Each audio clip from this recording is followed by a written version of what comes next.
अस्सलाम वालेकुम, welcome to my channel एमन वॉइस। और तमाम वीडियोस और अपडेट्स के लिए एमन वॉइस को सब्सक्राइब करके बेल नोटिफिकेशन को ऑन कर दें। जो लोग मुझसे अपने हॉरर वाक़ये शेयर करना चाहते हैं तो ये मेरे इंस्टाग्राम आईडी है जो आपको स्क्रीन पर दिख रही होगी, तो आप लोग मुझे डीएम कर अपनी स्टोरीज बता सकते हैं।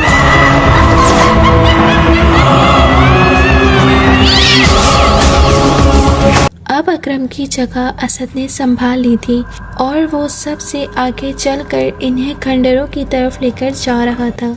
इन्हें हर तरफ से मुख्तलिफ किस्म की आवाजें आ रही थी, कभी बच्चों के रोने की, कभी हंसने की, मगर वो उन आवाजों को नजरअंदाज कर आगे बढ़ते जा रहे थे। अचानक इन्हें सामने सांप नजर आने लगे। सांप तादाद में काफी ज्यादा थे। अब इन सांपों को देखकर असद अपनी जगह पर रुक गया। सूफी अहमद बोले, कुछ नहीं है, ये सिर्फ नजरों का धोखा है, तुम आयतल कुर्सी पढ़ते रहो और गुजर जाओ, कुछ नहीं होगा।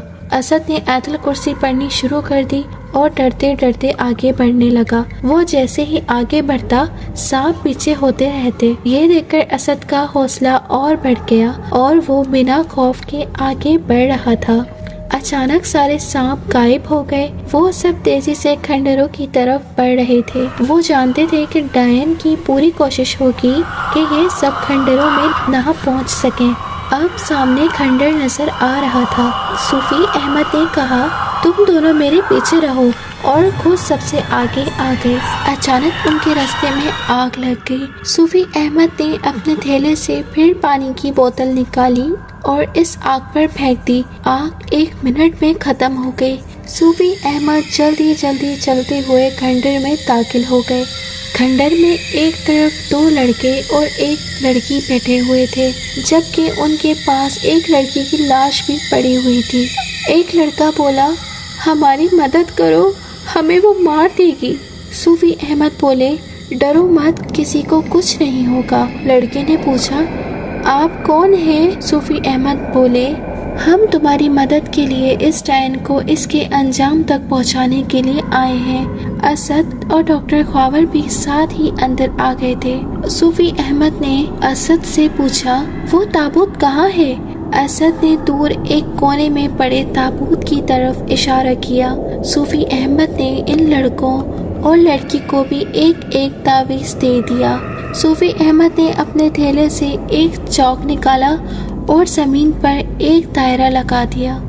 तुम सब इस दायरे में आ जाओ, मैं इस डायन को यहाँ बुलाने वाला हूँ। चाहे कुछ भी हो जाए, तुम में से कोई इस दायरे से बाहर नहीं आएगा। मैं दोबारा कह रहा हूँ, चाहे कुछ भी हो जाए, तुम में से कोई भी इस दायरे में से आगे नहीं आएगा। सूफी अहमद ने ऊंची ऊंची ज़बान में कुछ पढ़ना शुरू कर दिया। अचानक हर तरफ धुआं फैल गया और औरत का साया नजर आने लगा, जो आहिस्ते आहिस्ते इनकी तरफ बढ़ रही थी। डायन ने चीखते हुए कहा, चले जाओ यहाँ से, चले जाओ यहाँ से। सूफी अहमद ने कहा, यहाँ से तुम जाओगी, और वो भी हमेशा हमेशा के लिए। और कुछ पढ़कर इस डायन पर फूंक मारी। डायन चीखने लगी। जमीन ने भी कांपना शुरू कर दिया, जैसे कि ज़लज़ला आ रहा हो। डायन के जिस्म को आग लग गई थी। सूफी अहमद आगे बढ़े और इस डायन को बालों से पकड़ लिया, मगर वो डायन इसी वक्त गायब हो गई। बाकी सब इस दायरे में मौजूद थे। सूफी अहमद ने दोबारा मुंह में कुछ पढ़ना शुरू कर दिया और अपनी उंगली चारों तरफ घुमानी शुरू कर दी। अचानक एक तरफ आग का शोला भड़क उठा और डायन नजर आने लगी। आग इसके जिस्म को लगी हुई थी, वो पूरी तरह चीख रही थी। सूफी अहमद ने इसे बालों से पकड़ा और घसीटकर इस ताबूत में फेंक दिया और ऊपर से ताबूत बंद कर दिया। ताबूत बंद होते ही हर तरफ खामोशी छा गई और जमीन हिलना भी बंद हो गई। सूफी अहमद ने अभी भी ताबूत पर हाथ रखा हुआ था और कुछ पढ़कर फूंक रहे थे। सूफी अहमद ने मुस्कुराते हुए कहा, अब तुम सब दायरे से बाहर आ सकते हो, वो डायन दोबारा कैद हो चुकी है। असद ने कहा, या अल्लाह, तेरा लाख लाख शुक्र है। सूफी अहमद ने असद को कहा, अब इस ताबूत को गहराई में दफन करवाना तुम्हारी जिम्मेदारी है। असद ने अदब से जवाब दिया, जी जी, मैं समझ गया। साहिल, फजर और सरमद अपनी जगह गुमसुम खड़े थे। ڈاکٹر خاور نے انہیں سب کچھ بتایا۔ اسد نے وہاں اپنی ٹیم کو بلا لیا اور اس تابوت کو واپس انتہائی گہرائی میں گاڑ دیا۔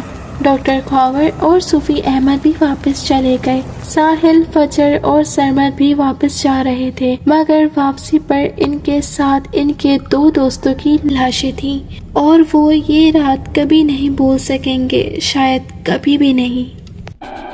جنہوں نے ابھی تک ہمارے چینل کو سبسکرائب نہیں کیا تو وہ کائنڈلی ہمارے چینل کو سبسکرائب کر کے بیل نوٹیفیکیشن کو آن کر دیں۔